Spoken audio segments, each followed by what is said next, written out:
So our main question is, why did God have the Israelites wipe out the Canaanites? And the idea of God going to war, it doesn't, seem to be peaceful. We have a very high ideal on peace, don't we? True. In our culture. Yeah. And I think actually if God were to reveal himself in historically grounded ways in 2020, I actually think it would look quite different than it looked in ancient times, because he's trying to communicate to ancient people using symbols and messages in ways that they understand and they care about. Right. So if their mentality is that the God who's the strongest wins the battle, then for Yahweh to communicate to them in a way that they're going to understand, he's going to have to be a warrior. Yeah. And win that battle.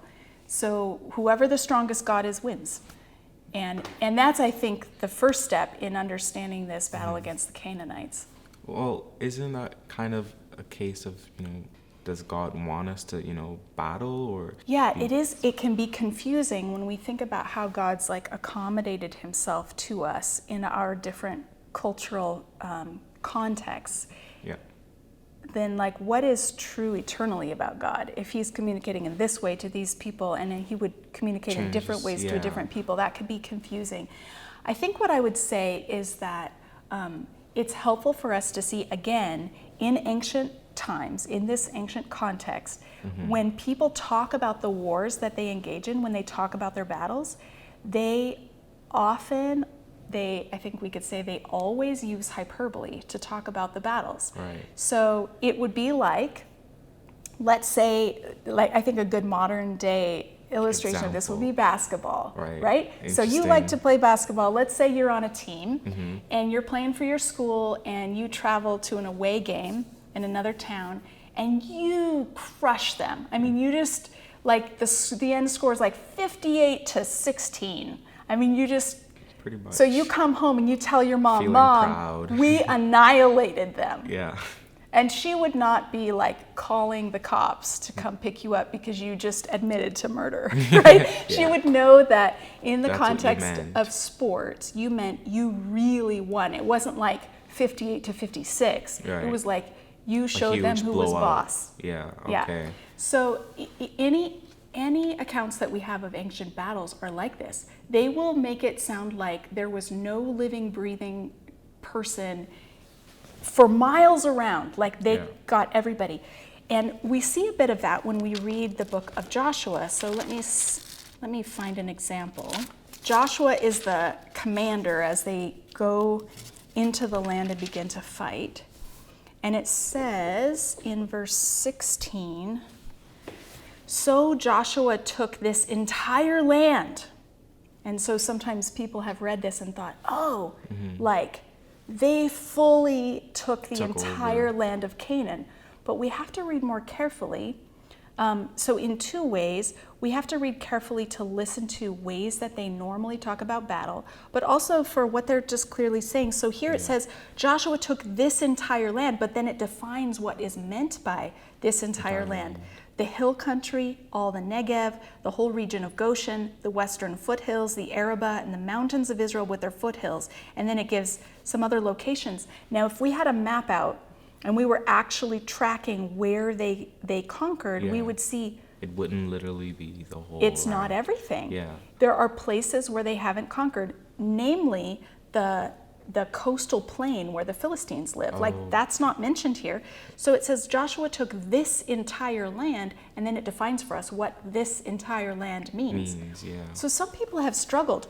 They come to the book of Joshua, and at the beginning of the book, Joshua is saying, we took everything.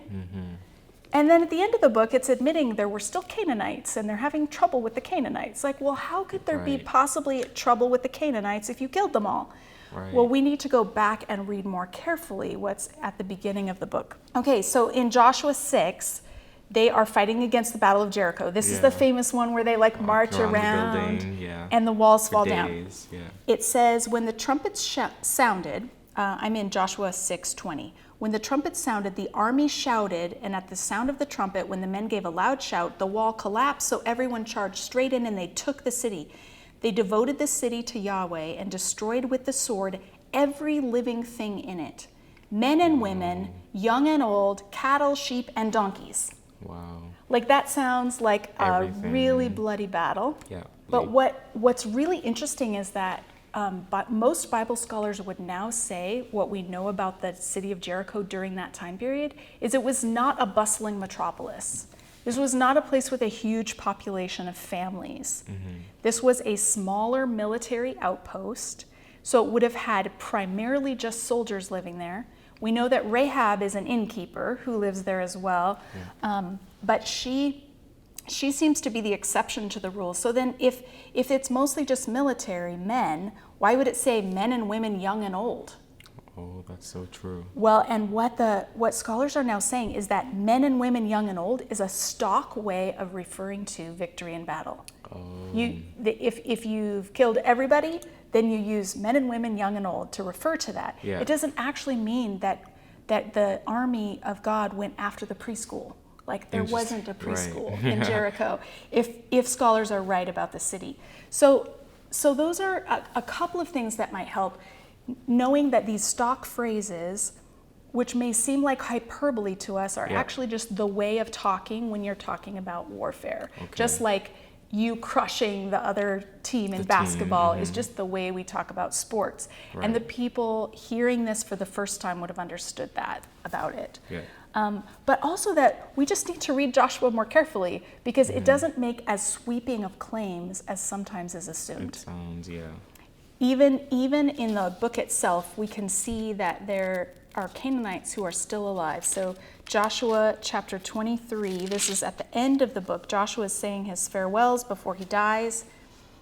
And he says this strange thing, like if they had actually killed everybody, he would not need to say this. But he says, if you turn away and ally yourselves with the survivors of these nations that remain among you, and if you intermarry with them and associate with them, then you may be sure that Yahweh your God will no longer drive out these nations before you. Instead, they will become snares and traps for you, whips on your backs and thorns in your eyes until you perish from this good land.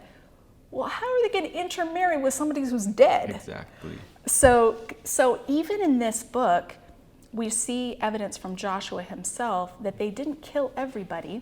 Mm-hmm. They were on a gradual trajectory of taking over the land, not because this ethnic group needs to be wiped out, but because this land belongs to God and he needs it so that his people can live there and become a blessing to all nations. Right. But it might seem kind of contradictory. Why are you going to kill the nations before you bless them? Exactly.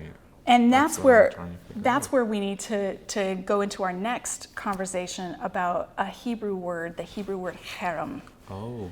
So How do you wait? Say that again. Okay, so the word is you got to get some phlegm in your throat. Yeah. And then you can say harem. Harem. Yes. Okay. And that is the word that's often translated as utterly destroy. Oh. And this is what God tells them they're supposed to do. They're supposed to utterly destroy, or they're supposed to harem the people of the land or the places in the land. So it's really important for us to understand what does this word mean if we want to really understand what's God asking them to do. Right.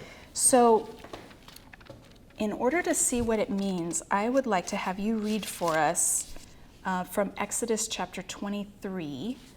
This is the place at Sinai where Yahweh's first telling the people, hey, you're going to go into the promised land, and here's what you're going to do when you get there. Okay. And we often have a perception that they're just going to go and mass slaughter people. Right. That's the part people have such a hard time with. So as you read this paragraph, I would like you to listen for blood. We're listening for blood. Where is the part where God tells them to kill people? Okay. It says, see, I am sending an angel ahead of you to guard you along the way and to bring you to the place I have prepared. Pay attention to him and listen to what he says. Do not rebel against him. He will not forgive your rebellion, since my name is in him. If you listen carefully to what he says and do all that I say, I will be an enemy to your enemies and will oppose those who oppose you.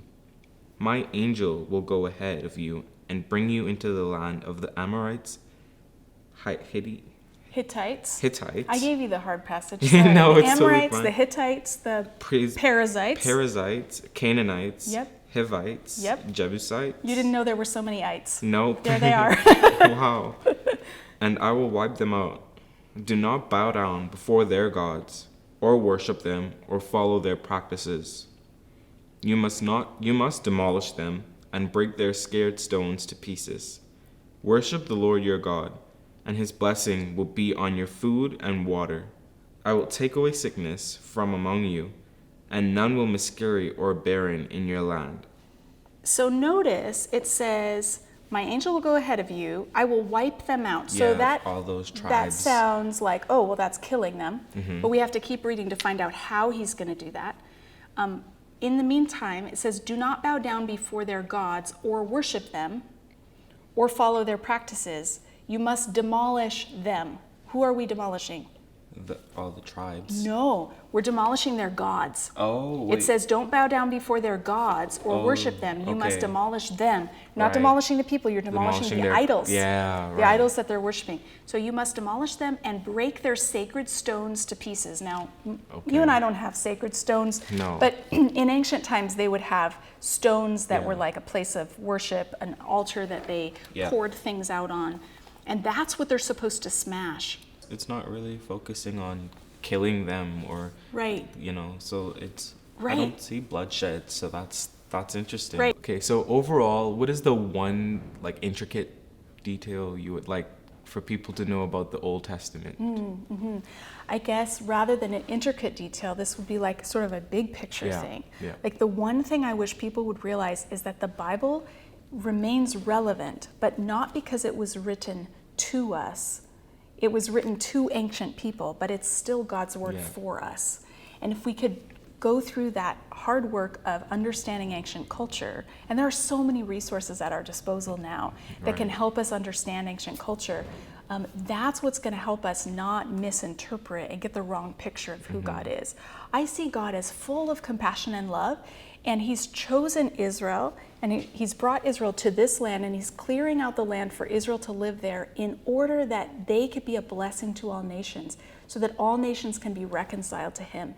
And if we have that bigger picture in mind, I think the hardest parts of the conquest sort of fade into the background. I'm not saying this will solve everything, but I think this helps as we wrestle with these questions. Well, thank you so much, Dr. Imes, for coming. I really appreciate you, feeding us with information and, helping us, my generation and my peers. Absolutely.